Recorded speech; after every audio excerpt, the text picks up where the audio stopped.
Okay. Loading. 3, 2, 1, and we're live. Just gonna share. What am I gonna share? So, anybody know what episode this is? 4? Okay, but our show for mid-November, anyways. Anarchist and the Moderate. What do we have to talk about today? Lots going on. So we were going to talk about the rise of the extreme right in right. Canada and the U.S. and around the world, and fascism in general. Okay. So we're in London, Ontario, Canada, and we're just going to talk about extreme right politics and how it's just poisoning everything. I mean, the Liberal government in Canada, they're supposed to be centrist, but they talk from the left and govern from the right, and it, just like in the States, it makes everything slide right to the right further, like the Overton window. What's the acceptable political discourse is the Overton window, and it slides to the right. Just having political parties like the Liberals being, if you listen to Hedges, he talks about the death of the Liberal class, and it's because they don't stand up for healthcare and anti-capitalist ideas. We're constantly sliding to the right. Yeah. And I guess for some of us over in my political tendency, part of what's going on right now is a real fear that real fascism is lingering, hovering above us, and might really descend on us. That the regimes over the past decade or so might have slowly been taking on more totalitarian character over time, but really, we're still able to organize freely. For the most part, people aren't being dragged away by the political police. Thanks, Guy. The unions, for whatever they're worth, can still fight to whatever degree they are. There's still some degree of free speech in our society, although it's under threat.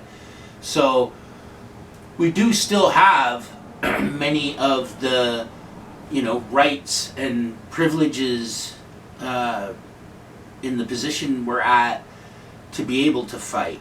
So I would say, hang on to that, and let's use that position while we still have it.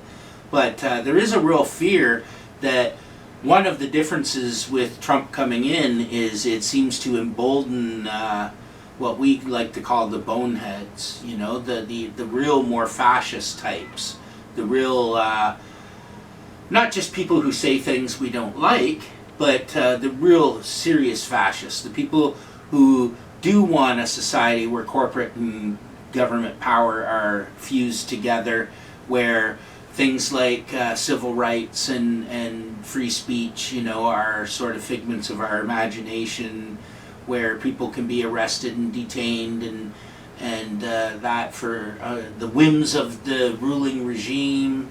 And, so there's a real belief that whether or not Trump himself would do that what he's doing promotes this thought, this way of thinking. White supremacy, racism. Right. Everything from just nationalists and racists, people who want to hate the libs, own the libs, people who have this or that disagreement in society and sort of lump themselves often in with these more vulgar characters on the right, and so there's that. I mean, when I see the threat of the right in front of us, it's the state on one hand, you know, the thought of what may a Trump regime do or not do over the next so many years, and what the, you know, what the direct results of that will be, but and a potential Polyev regime here in Canada, you know, I can't help but think they feel a little bit more wind at their back seeing Trump get in. But so there's direct fear of what those regimes will do that affect working class people, but then there's also the threat of who they inspire on a street level, in the communities, on the borders. Police state. Right, like if it's a society that's even more supportive of state repression and even less forgiving of regular people, I think that's brings a certain degree of threat to people, you know. And xenophobia and attacking immigrants, right-wing pundits Right. attacking immigrants And- and blaming them for housing and poverty and the lack of jobs, when it's all the Right. neoliberal policies they've been doing for 30 years, 50 years. And some of that is just people and their biases coming out that they may have been raised with or they may have taken on for whatever reason. But And some of that, like Jeff is saying, is sort of a ruling class strategy. Divide and conquer. Why don't you have jobs? Well, it's not our fault, the capitalists and the rich bastards in charge. It's all those immigrants. Why are things going to hell in your community? It's not the business owners and rich bastards that run everything. It's all those immigrants. And you know who else? Those homeless people. Those people who have nothing and live in doorways and parking lots. They're screwing up your life. They're somehow pulling something on you here and pulling the wool over your eyes. They're the ones pulling all the strings. The people who have nothing. Don't ever forget it. They're stealing your piece of the pie. Yeah, watch out. They're up to something. Those people who have nothing. So xenophobia, it's human nature in a way, but it doesn't have to be. No, it's not the immigrants' fault, Steve. Yeah, we were saying that facetiously. So if you talk about, like when I took Super Psych, we learned about a bunch of biases, and there's victim blaming where, you know, say somebody has trouble with alcohol abuse, you blame them for, you know, making themselves sick or whatever, but it's a societal problem. You know, we shouldn't be selling addictive stuff and then not having supports there for people, for one thing. Same with substance use. Purdue Pharma got all these people addicted to drugs. They lied about how safe they were and how addictive. But the other thing is there's a bias called the fundamental attribution error. Yeah. So if I'm late for work, I'll see it as due to circumstances beyond my control, but if you're late for work, I'll see it as a flaw due to your character. And this is one of the hugest biases that, you know, crosses all kinds of, you know, races, and there's in-group, out-group bias believed to, evolutionarily, we try to preserve our own survival, and so we look on other groups as harmful or not good like us, and really it's just bias. We're all more similar than we are different compared to you know, the billionaire class and the oligarchs which control our governments. You have to remember, before condemning these people when you walk by them on the street, that you have more in common with them than you do these rich bastards who can afford to shoot themselves into space with their own personally funded space program. Like, you definitely have more in common and are closer in interests to that person on the street. And you're in threat of joining them. if your income gets disrupted for some reason, not wishing it on anyone, but this is a reality in our society right now. If you get injured or something happens to your business, or anything that disrupts the way you run your life economically, suddenly having to move.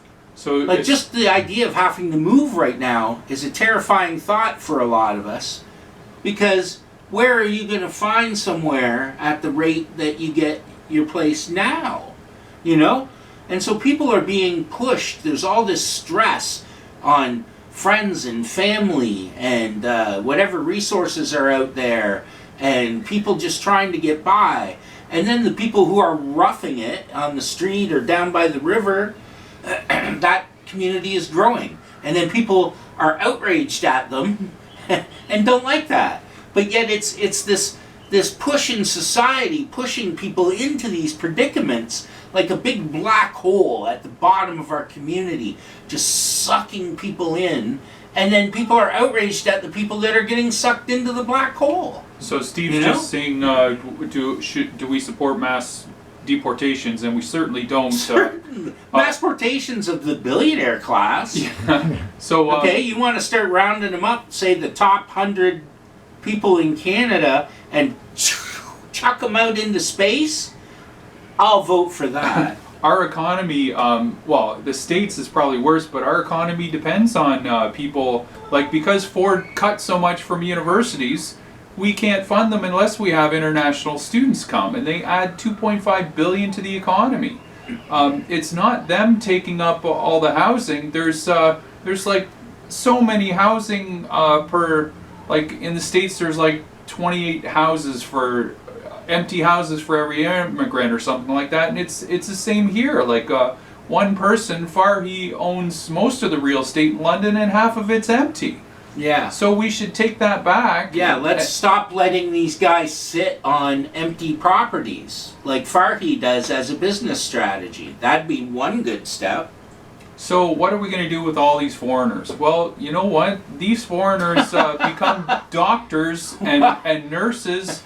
We're short 30,000 nurses. Let's train them to be nurses. You know what? They start businesses. They create jobs. They work hard. They're smart. They innovate. Immigrants create. Steve Jobs created, iPhone and. There was an Indian gentleman that created Gmail, and there was Einstein that revolutionized things. I think our commenter is fallen for the trick. The old look over there trick that the bosses use. Again, they want you focused on the foreigners, while the ones who control everything aren't getting your wrath at all. You're over here blaming a set of people who didn't do it and are vulnerable, and not blaming the people who are in charge and benefiting from everything, and so it's not a very smart take in my view.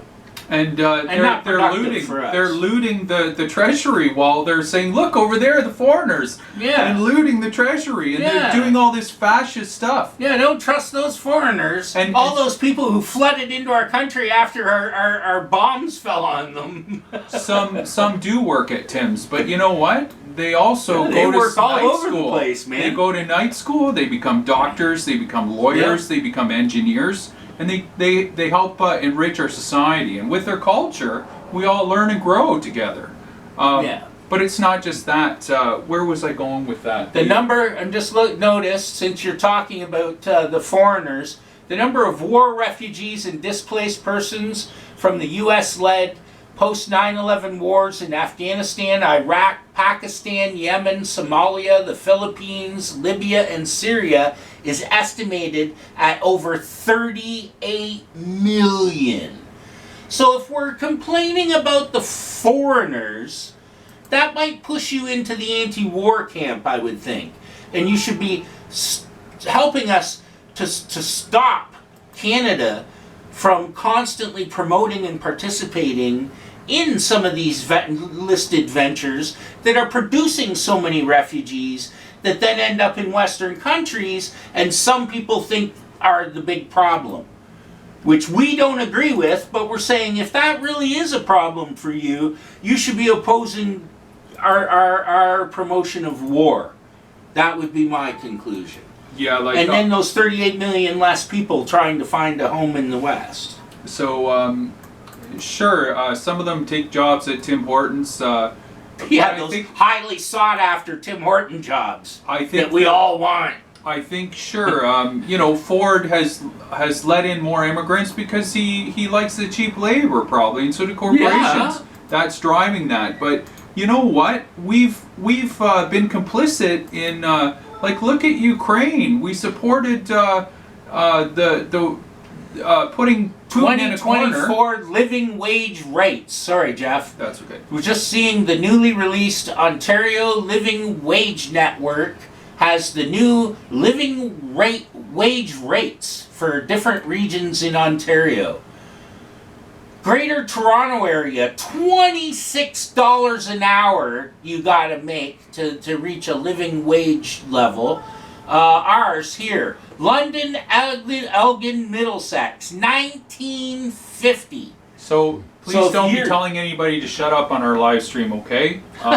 Everybody that's here is welcome, and we want to, you know, immigrants make us more diverse. And if we would stop bombing their countries and assassinating their leaders and putting Western puppets and taking all their resources and using all our control and power to loot their countries, if we stop doing that, those people wouldn't be trying to find a better life here. Yeah, it's called blowback. One of the unintentional consequences of throwing our weight around the world.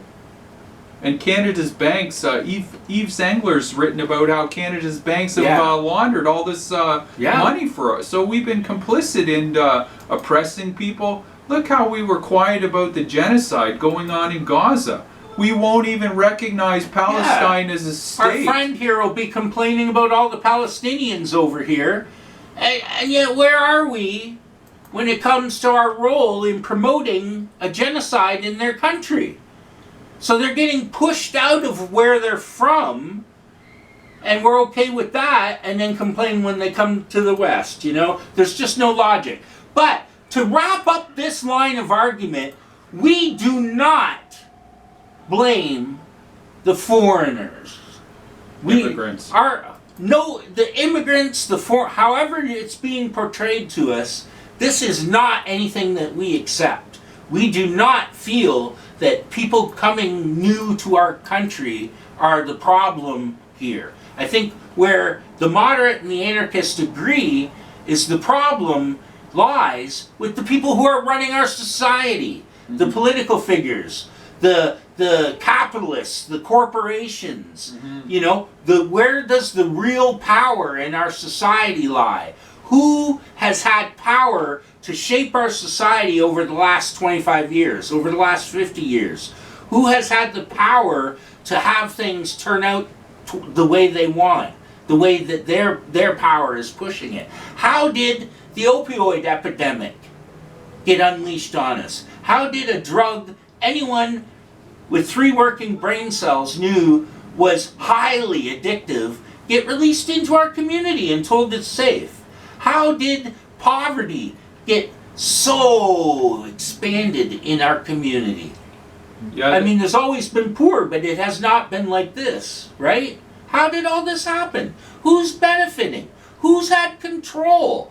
We don't blame the immigrants. We don't blame the homeless. We don't blame the unemployed. These are all arguments that we really don't want any part in. Mostly victims of society's policies. These are people that have fallen victim to the system. We want to argue about the system and how to fight back against the system. We want to stop producing homeless. Stop producing so much poverty.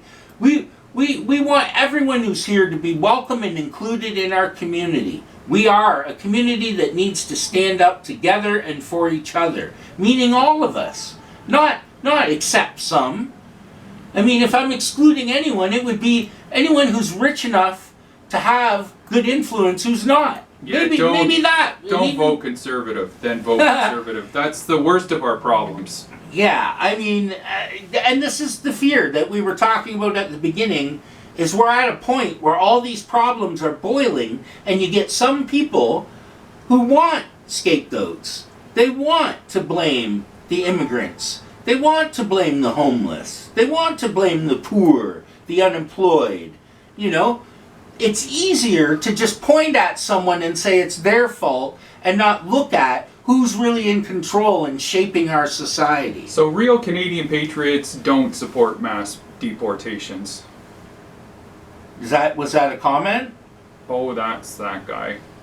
Real Canadians don't support mass deportations? Yeah. Okay. No, well, we're in said, agreement. He said they should support deportations. Only Pierre will save us. That's just garbage. I don't understand that. And the thing is, the big capitalists don't support that either. And that's why it won't happen. Our economy, Canada has a really high immigration rate because we don't breed fast enough for the population to go up. For the system under capitalism, capitalism needs endless growth. So the system has to be constantly expanding, growing, getting bigger, taking on more resources, more industry, more growth, endlessly. We're not big fans of Trudeau. We're even less fans of Poilievre. Yeah. Neither one of us likes Trudeau at all. We would definitely share your contempt of him, maybe for different reasons, but to us, Poilievre is even worse. I mean, none of his policies are based on science. The guy just makes up stuff. Like the head of the nursing, the RNAO was telling him how safe supply and safe consumption sites are the gold standard, and that they save lives and decrease infections and transform people's lives that are suffering. And one study said they're 90%. People are 90% more likely to be alive with safe supply in the following months. The facts are pretty clear. But his communication director attacked her. What kind of garbage is that? They don't want to save lives. So, the Conservatives just love to cut and sell off public assets. When they were in power, they sold Atomic Energy Canada for $15 million for a pittance to SNC-Lavalin that was involved in kickback scandals at the time. Our taxpayers put $20 billion into Atomic Energy Canada, and they sold it for a pittance. They sold the wheat board to the Saudis for we don't even know how much. They gave our census contract to weapons manufacturer Lockheed Martin. Lockheed Martin! Who's you can't make that up! Who's like Homeland Security invested, so they have all our data. Like they know where everybody lives in Canada. So how can you sell us out any further? And he would sign these big trade deals where investor state was a big part of it. They got to sue for lost profits, all these corporations. And as much as I'm not a big fan of Trump, he and Trudeau got rid of investor state. And they didn't sign the big Trans-Pacific Partnership like the Democrats are going to. But I'm not, singing the virtues of Donald Trump, that's for sure. Or Trudeau, right.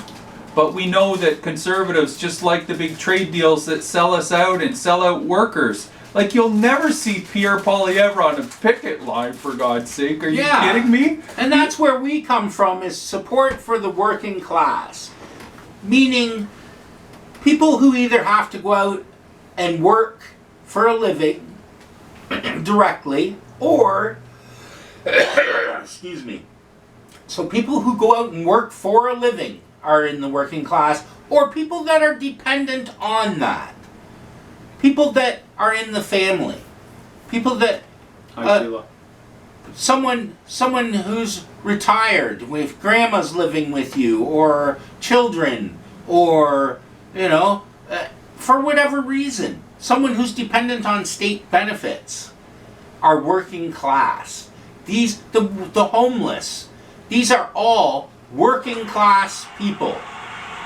These are the people we need to stand up for. The same as when we stand up for other vulnerable populations. Like, when they attacked the trans community, Thanks, Sheila. we're there. When they come after the Muslim population for fear-mongering reasons, we're there. This is the same. The homeless population is a vulnerable population being scapegoated and left out to suffer a miserable existence, and told it's their own fault. And we're just not having it that way. Our whole politics is built around lifting up the people on the bottom, Raj Parmer, he just says working class people divided through racism, greed, cannot stand against the elite. And that's by design.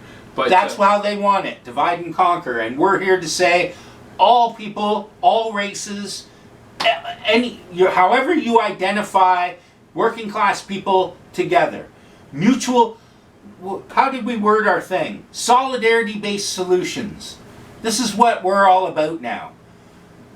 How do we address the homeless issues? Solidarity-based solutions. We want people coming together, people working together. We don't necessarily need the state. We don't necessarily need corporate or church help. We want the people coming together, mutually deciding to help each other in ways that reinforce each other. Not charity necessarily, because we want to veer away from the idea of just charity, just giving. We want to empower people. We want to include them. We want them to be part of our voice. And we want that to be the direction of our political efforts. So Yeah, so since I'm rambling on about it at the moment, I'll plug our event. Join us Monday, December 9th, coming up, 2024, for an introduction to the Forest City Solidarity Committee, a new group in London. Actually, re-emerging. The group was formed basically right as COVID hit, and so it died a COVID death and is now re-emerging from the ashes. But Monday, December 9th, an introduction to the Forest City Solidarity Committee, followed by a discussion on seeking solidarity-based solutions to social issues in our community. And that's at 6 p.m. in the Stevenson Hunt Room at the London Central Library. You can look for us on Facebook. We'll probably post it on Instagram and wherever we can to let you know about that. But yeah, we're looking forward to having a discussion.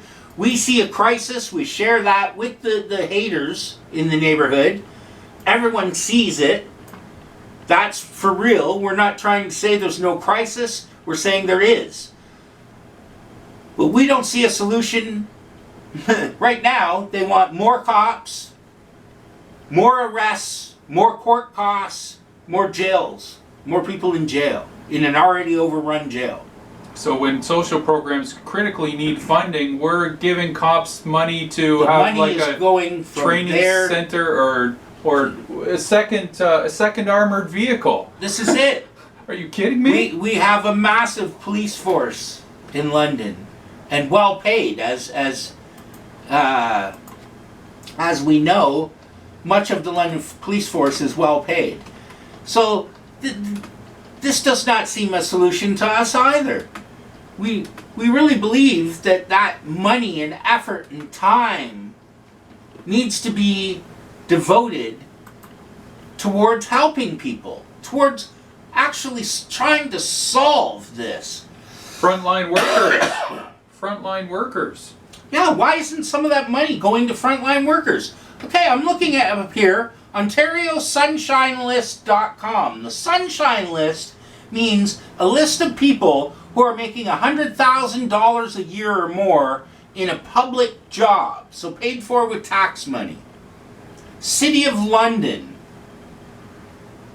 Okay, is there a list for police? Is that it? Oh, London Police Services. Okay. 5,250. Is that how many police? 636 Oh, in 2023. Oh my God. There can't be that many.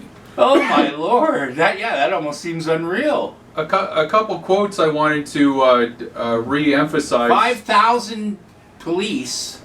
No, that's impossible. 20, no. Yeah, look, that's okay. We're just saying we 5,000 didn't people in the whole list. Yeah, for the police. So 636 last year were on Yeah, sunshine 636 in 2023. Oh, okay, that's a total. You're right. So you judge a society by how well they look after the most vulnerable, and Yeah. we've just been